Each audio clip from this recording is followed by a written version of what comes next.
जय हिंद दोस्तों। स्वागत है आप सभी का आपके अपने YouTube चैनल रविंद्र सिंह दी हेल्पिंग हैंड्स पर। आज हम एक बहुत ही महत्वपूर्ण वॉर के बारे में जानने वाले हैं जो था बैटल ऑफ हाइडस पास, जिसे हम पोरस और अलेक्जेंडर के बीच की लड़ाई के बारे में भी जानते हैं। यह तकरीबन आज से 2300 साल पहले हुआ था। तकरीबन 326 BC के आसपास ये युद्ध हुआ था और बहुत ही भयंकर ये युद्ध था।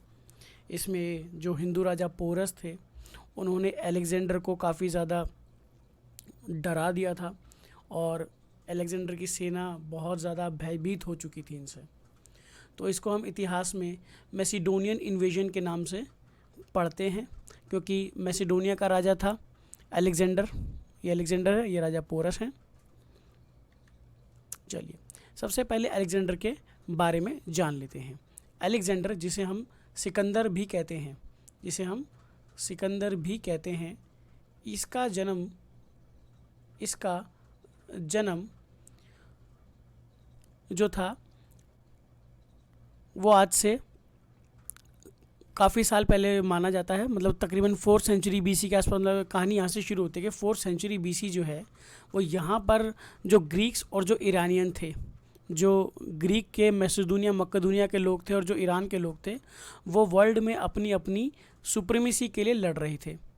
अब अलेक्जेंडर के नेतृत्व में, उसकी लीडरशिप के अंडर मैसिडोनिया जो था, ग्रीक फाइनली डिस्ट्रॉय कर देता है ईरानियन एम्पायर को डिस्ट्रॉय कर देता है। और अलेक्जेंडर जो है वो अपने पिता के बाद राजा बनता है। जो उसके पिता थे राजा फिलिप, उसको वो सक्सेसर बनता है, सक्सीड करता है, मैसिडोनिया का राजा बनता है। तब उसकी उम्र महज 20 वर्ष थी। जब सिकंदर जो था, जब वो राजा बना तो उसकी आयु केवल 20 वर्ष थी। बचपन से ही वो जो है दुनिया जीतने का सपना लेता था। He used to dream of world conquest, यानी कि वो पूरे वर्ल्ड को जीतने का सपना लेता था और उसने ऐसा कर भी लिया था। काफ़ी बड़े इलाके को सिकंदर ने जीत लिया था बहुत ही कम समय में। इसीलिए सिकंदर को महान कहा जाता है, क्योंकि बहुत ही कम एक जो युद्ध नीतियाँ थी, जो वॉर पॉलिसीज़ थी, उसकी बहुत ही ज़्यादा दमदार हुआ करती थी, जिसके बल पर उसने विश्व के लगभग 35 से 40% हिस्से पर कब्ज़ा कर लिया था।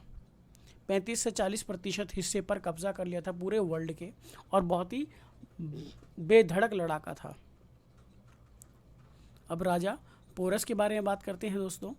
राजा पोरस का असली नाम था पुरुषोत्तम, जिसे हम पुरु के नाम से भी शॉर्ट फॉर्म में बोल देते थे। अब उनको पौरव नरेश के नाम से भी जाना जाता था, पर्वतेश्वर पुरु के नाम से भी जाना जाता था। अब पौरव नरेश जो थे, नरेश का मतलब राजा होता है, ये पौरव ट्राइब को बिलोंग करते थे, इसीलिए इनके नाम के आगे पौरव लगाया जाता था। उन्होंने वॉर एलिफेंट्स, 300 वॉर एलिफेंट्स जो थे मैकेडोनिया की आर्मी के खिलाफ इस वॉर में इस्तेमाल किए थे, जिसकी वजह से पूरी की पूरी सेना, किसकी? अलेक्जेंडर की पूरी सेना जो थी वो डर गई थी। अलेक्जेंडर की सेना बहुत ज़्यादा डर गई थी। घुटनों पर लाकर खड़ा कर दिया था राजा पोरस ने। हम इस युद्ध को ये नहीं कहेंगे, मतलब वैसे तो एक तरीके का ड्रॉ ही माना जाएगा कि राजा पोरस ने बहुत ही ज़्यादा इसको छका दिया था अलेक्जेंडर को, और अलेक्जेंडर खुद उसको हराने के बाद, पोरस को हराने के बाद जो है पोरस को ज़िंदा छोड़ता है, उसकी रिस्पेक्ट करता है, उसको बोलता है कि तूने युद्ध जो है बहुत ही दमदार तरीके से लड़ा है। वह उसे जान से नहीं मारता है, वरना अमूमन तौर पर राजा जो है वो युद्ध जीतने के बाद अपने प्रतिद्वंदी को जान से मार देते हैं। तो ग्रीक्स ने पहले कभी भी वॉर एलिफेंट्स नहीं देखे थे कभी भी। ये देखा ही पहले पोरस के पास गया था, पोरस के पास इनको देखा गया था। पोरस ने लगभग 300 हाथी जो थे, अच्छे भले रथ इनके पास थे। इनकी हार का कारण जो थे वो ये रथ ही बने थे, ठीक है ना। ये हाथी जो थे इनकी हार का कारण बने थे। वो कैसे, अभी हम आगे देखेंगे। चलिए, सबसे पहले जब कॉन्क्वर करने आता है इंडिया अलेक्जेंडर, तो काबुल की वैली में थोड़ा सा फंस जाता है। तो वहाँ फंसता है, तो वहाँ पर एक छोटी सी लड़ाई लड़ता है और वह उस नॉर्थ वेस्ट फ्रंटियर को भी जीत लेता है। अब वह ओहिंद के पास पहुंचता है जो कि अटक के पास है 326 बीसी में। अब उसे हिंदू कुश की पहाड़ियाँ पार करनी पड़ेंगी। तो जो रूलर्स थे तक्षशिला के और अभिसार के, उन्होंने अलेक्जेंडर के सामने घुटने टेक दिए थे, लेकिन पोरस ने सबमिट नहीं किया था। पोरस ने क्या बोला कि मैं तो लड़ूंगा। पोरस एक प्रॉपर बाहुबली जैसा एक इंसान, 6 फुट 8 इंच की हाइट उसकी और लगभग 50 इंच से ऊपर का सीना, बहुत ही मस्कुलर। पोरस जो थे वो बहुत ही ज़्यादा मस्कुलर थे, जिनको देखकर कई लोग डर जाते थे, बहुत ही ज़्यादा मस्कुलर थे पोरस। अब क्योंकि जब अलेक्जेंडर जो था वो जब वो हिंदू कुश की पहाड़ियों के पास आया तो वह देखता है कि भैया ये जो पहाड़ियाँ हैं इसके पार जो है तक्षशिला है, और तक्षशिला का जो राजा था अंबी कुमार, वो इससे डरता तो नहीं था, जलता था, ये कह सकते हैं, डरता नहीं कहेंगे, जलता था पोरस से। तो अंबी कुमार जो है वो अलेक्जेंडर को हिंदू कुश की पहाड़ियाँ पार करवाता है ताकि वो पोरस को आकर हरा सके। तो असल में खैर अंबी कुमार की सेना को देखकर ही अलेक्जेंडर की सेना डर चुकी थी। अलेक्जेंडर ने कभी नहीं बताया ये वाली बात कि वो उसकी सेना को देखकर डर गया, अंबी कुमार की सेना को देखकर डर गया, वो कभी नहीं बताया। अगर बता देता तो शायद अंबी कुमार घुटने ना टेकता इसके सामने, अलेक्जेंडर के सामने। लेकिन अलेक्जेंडर बहुत चालाक और चतुर था, उसने कभी नहीं बताया कि मैं जो है अंबी कुमार की सेना देखकर डर गया था। वो बाद में ये वाली बात कहता है। तो पोरस से लड़ाई होती है। पोरस को देखो हराने के बावजूद भी अलेक्जेंडर ने उसकी बेइज्जती नहीं करी, उसको बहुत ही बढ़िया तरीके से ट्रीट किया, क्योंकि वो बहुत बहादुरी से लड़ा था। अब जब साकाल में जीत जाती है अलेक्जेंडर की सेना, तो ग्रीक फोर्सेस जो है वो ब्यास नदी किनारे पहुंचती है। यहाँ से अलेक्जेंडर को वापस जाना पड़ता है। क्यों? क्योंकि उसके सोल्जर्स कहते हैं कि जब पोरस से लड़ते हुए हमारा इतना नुकसान हो गया तो आगे चलकर तो और भी महान साम्राज्य हैं, ठीक है ना, और भी बहुत सारे महान राज्य हैं। चंद्रगुप्त मौर्य जो थे वो यहाँ पर आते हैं। चंद्रगुप्त मौर्य के बारे में इन्होंने सुना था कि चंद्रगुप्त मौर्य के पास भी बहुत ही तगड़ी आर्मी है, ठीक है ना। चंद्रगुप्त मौर्य के बारे में इन्होंने सुना था, वैशाली के बारे में सुना था, वज्जी कन्फेडरेशन के बारे में सुना था। तो इसकी सेना ने आगे बढ़ने से मना कर दिया था, और जो झेलम और जो साकाल का जो युद्ध था, इसकी वजह से इनके सोल्जर्स की आंखें खुल गईं और उन्होंने कहा कि भैया हम आगे नहीं बढ़ सकते, क्योंकि आगे है मगध एम्पायर।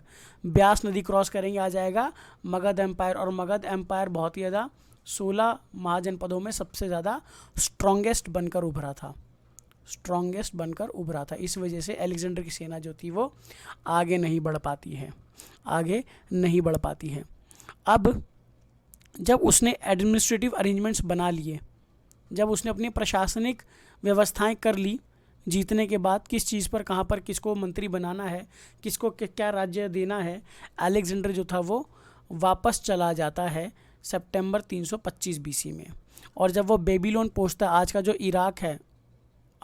इराक है, जब वह बेबीलोन पहुँचता है 323 बीसी में, 33 साल की उम्र में उसका निधन हो जाता है, वह मर जाता है।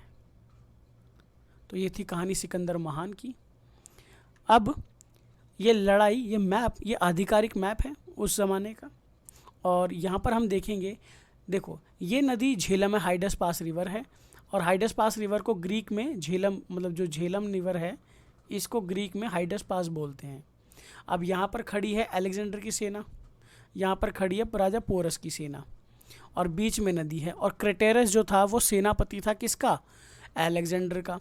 अब अलेक्जेंडर जो था वो कहता है कि क्रेटेरस से कि भाई जैसे तैसे करके जो है हमने क्या जीतना है, ये युद्ध जीतना है, और बहुत ही बुरी तरीके से जो है हाथी जो थे वो पूरा पासा पलट दे रहे थे। हाथियों ने बहुत ही डिसाइसिव रोल प्ले किया था इस युद्ध में। लेकिन अब अलेक्जेंडर क्या करता है, थोड़ा सा दिमाग लगाता है, थोड़ी स्कीम लगाता है। ऐसे तो वो समझ चुका था कि इसको हराना नामुमकिन है, पोरस को हराना नामुमकिन है। तो उसने क्या किया, उसने किया, अपने जैसा एक बंदा, अपनी कद काठी जैसा एक बंदा अपने कपड़े पहनाकर इधर खड़ा कर दिया, ताकि राजा पोरस को क्या लगे, हाँ अलेक्जेंडर वहीं खड़ा है। और चुपके से 5-10 हज़ार की 5,000 की टुकड़ी लेकर, सेना की टुकड़ी लेकर अलेक्जेंडर आगे बढ़ गया। लगभग 5,000 सेना लेकर वो आगे बढ़ गया। और आगे बढ़ता है तो कुछ सेना लोग जो थे वो इस रास्ते से इसको पार करने की कोशिश करते थे, और कुछ लोग जो थे वो थोड़ा सा आगे की तरफ चल गए। यहाँ पर जो था नदी का बहाव कम था और यहाँ से वो लोग ऐसे घुसना चाह रहे थे। अब होता क्या है, यहाँ पर ये 5,000 की सेना की टुकड़ी लेकर जाता है, कई लोग यहाँ पर नदी में ही डूब जाते हैं, नदी में ही फंस जाते हैं और मर जाते हैं। लगभग 250 से 300 सिपाही उसके यहाँ खर्च हो जाते हैं, मर जाते हैं। और लगभग 400 सिपाही, उसका यहाँ पर एक छोटा सा युद्ध होता है, लगभग 400 सिपाही यहाँ मर जाते हैं। तो तकरीबन 4,000 के आसपास लेकर ये सिपाही घुसता है अलेक्जेंडर बैटलफील्ड में, और यहाँ पर उसे लड़ना पड़ता है राजा पोरस से। अब ये जो इलाका था ये थोड़ा सा दलदली इलाका था, थोड़ा सा दलदली तो नहीं कहेंगे, मतलब नदी का जो एक फ्लड प्लेन था वो बहुत ही ज़्यादा चिकना था। अब ये लड़ाई होती है, शुरुआत में जो था पोरस का पूरा डोमिनेंस इस पर देखा जाता है ना, पोरस का पूरा डोमिनेंट है, पूरा हावी हो रखा है पोरस इस पर, हाथियों से लड़ रहा है, रथ इसके पास हैं। अब वो कहते हैं ना, हारी बाजी को जीतना जिसे आता है वही सिकंदर कहलाता है। तो यहाँ पर हो जाती है बारिश, रेन यहाँ पर हो जाती है दोपहर के बाद, और बारिश की वजह से यहाँ की मिट्टी जो थी वो दलदल में बदल जाती है, कीचड़ फैल जाता है पूरी तरफ में, और कीचड़ में उनके जो रथ थे वो फंस जाते हैं, कीचड़ में जो वो रथ थे वो फंस जाते हैं, और नहीं रथ पर कोई भी लड़ाई हो पाती, रथ पे जो भी सेनापति या जो भी लड़ाके थे वो उनको नीचे आकर लड़ना पड़ता है। तो जिसकी वजह से ट्रेंड जो आर्मी थी किसकी, अलेक्जेंडर की, वो इन लोगों को मार गिराती है।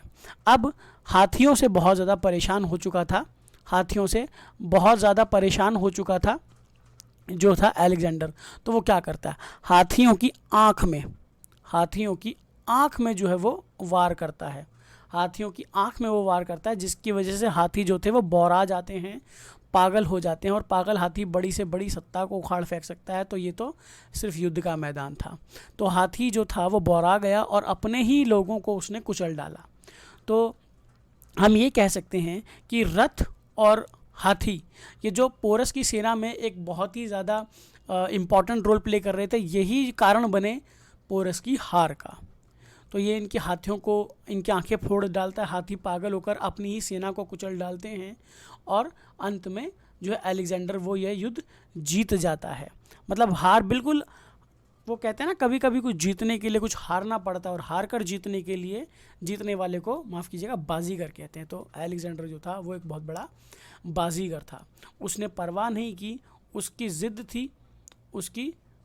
थी कि जीतना है तो जीतना ही है। तो आखिरकार वो जीतता है। पोरस जो था वो इस भुलावे में आ जाता है कि अलेक्जेंडर तो यहीं खड़ा है, इसने क्या करा था, अपनी डमी यहाँ पर खड़ी कर दी थी, अपना डमी यहाँ खड़ा कर दिया था, और चुपके से यहाँ से इस रास्ते से जो था वो निकल गया अलेक्जेंडर अपनी कुछ 5,000 की सेना लेकर, और पीछे से यहाँ से हमला कर दिया। तो पोरस जो था वो धोखे का भी शिकार हुआ, है ना, धोखे का शिकार भी हुआ पोरस जो था।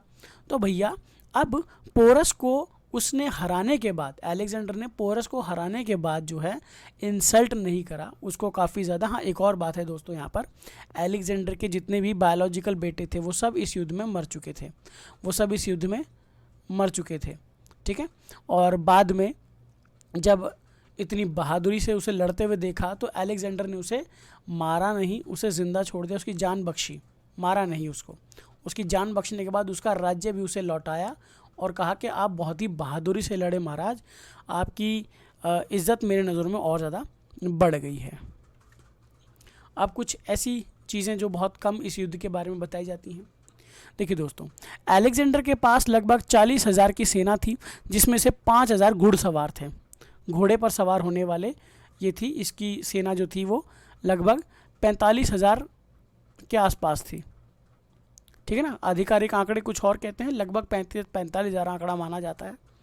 और वहीं पर राजा पोरस के पार केवल 20,000 इन्फेंट्री थी और 2,000 कैवलरी थी, यानी कि 2,000 घुड़सवार थे और 20,000 पैदल सैनिक थे। तो लगभग 22,000 की सेना लेकर राजा पोरस ने अलेक्जेंडर को लोहे के चने चबवा दिए। तो पोरस का जो राइवल था नेबरिंग किंग, वो था अंबी कुमार, जो तक्षशिला का था। तो अंबी ने हाथ मिला लिया किससे? अलेक्जेंडर से, क्योंकि वह उससे चिढ़ता था और उसे मदद की, उसको हेल्प की, क्या पास करने के लिए? हिंदू कुश की पहाड़ियाँ पास करने के लिए, ताकि वो पोरस को यहाँ पर आकर हरा सके। जैसा कि मैं पहले बताया हूँ कि क्रेटेरस जो है वो अलेक्जेंडर का सेनापति था, जनरल था। ये बहुत ही ज़्यादा काइयाँ और चालाक किस्म का इंसान था क्रेटेरस। इसी ने एक डिसाइसिव रोल प्ले किया है इस युद्ध में। देखो, ये भी रिपोर्ट किया जाता है, मतलब कई बार ये भी बताया जाता है कि अलेक्जेंडर ने अपना लुक अलाइक खड़ा कर दिया था जहाँ पर अलेक्जेंडर खड़ा था, ताकि वह शाही टेंट से पीछे के उससे निकल सके और किसको धोखा दे सके? पोरस को धोखा दे सके और पीछे से आकर अटैक कर सके। तो उसने क्या हरकत की? अपने कद काठी जैसा एक इंसान अपने कपड़े पहनाकर बेस के सामने खड़ा कर दिया राजा पोरस के सामने। ये बीच में झेलम नदी थी, थोड़ी दूरी पर खड़े थे, ऑब्वियस सी बात है। तो यहाँ से वो देख पा रहा था राजा पोरस कि हाँ, यहाँ पर अलेक्जेंडर खड़ा है, लेकिन अलेक्जेंडर तो ऐसे पीछे के रास्ते से निकल गया था चुपके से। तो यहाँ पर जो था, हार जाते हैं राजा पोरस, और राजा पोरस को हराने के बाद अलेक्जेंडर जो है उसको बहुत ही अच्छे तरीके से उसके साथ व्यवहार करता है। सो दैट देखो, उसको ये भी पता था, अलेक्जेंडर को ये भी पता था कि अगर राजा पोरस से लड़ने में हमें इतना नुकसान हो गया है, तो आगे चलकर तो और भी बड़े बड़े साम्राज्य हैं। पोरस तो एक छोटा सा ही राजा था, लेकिन एक इतने छोटे राजा से लड़ने पर इतना नुकसान हो सकता है, तो आगे तो मगध एम्पायर है। तो इस वजह से जो था, अलेक्जेंडर आगे नहीं बढ़ता, उसकी सेना भी आगे बढ़ने से मना कर देती है कि महाराज हम आगे नहीं जाएंगे। तो यहाँ से वो वापस चला जाता है, ब्यास नदी से वो वापस चला जाता है। और जब बेबीलोन पहुँचता है तो वहाँ पर कहते हैं कि आप वहाँ के लोकल ट्राइब्स ने इसके ऊपर हमला कर दिया था, तब ये वहाँ पर मर गया था। तो ये था दोस्तों हमारा आज का लेक्चर मैसेडोनियन इन्वेजन के ऊपर, जो कि बहुत ही फेमस लड़ाई रही है राजा पोरस और अलेक्जेंडर की, जिसे हम सिकंदर भी कहते हैं। सिकंदर महान क्यों था? अपने युद्ध नीतियों की वजह से। बहुत ही कमाल का लड़ाका था, बहुत ही छोटी सी उम्र में इतना कुछ उसने पा लिया था। तो उसके दिमाग की, उसकी युद्ध नीतियों की तारीफ तो थोड़ी बहुत करनी ही पड़ेगी, क्योंकि उस सिकंदर महान उसको ऐसे ही नहीं कहा जाता है। बहुत पुरुषार्थ उसके पीछे लगा है, कई रातों की नींद उसके पीछे लगी है। तो आई होप आपको ये सब लोगों को ये लेक्चर समझ में आया होगा। और यदि आप लोगों को मेरा वीडियो अच्छा लगता है तो इसे शेयर करें, लाइक करें और सब्सक्राइब करें मेरे यूट्यूब चैनल को। और सभी को धन्यवाद मेरा साथ निभाने के लिए। आप सदा खुश रहें। धन्यवाद। जय हिंद दोस्तों।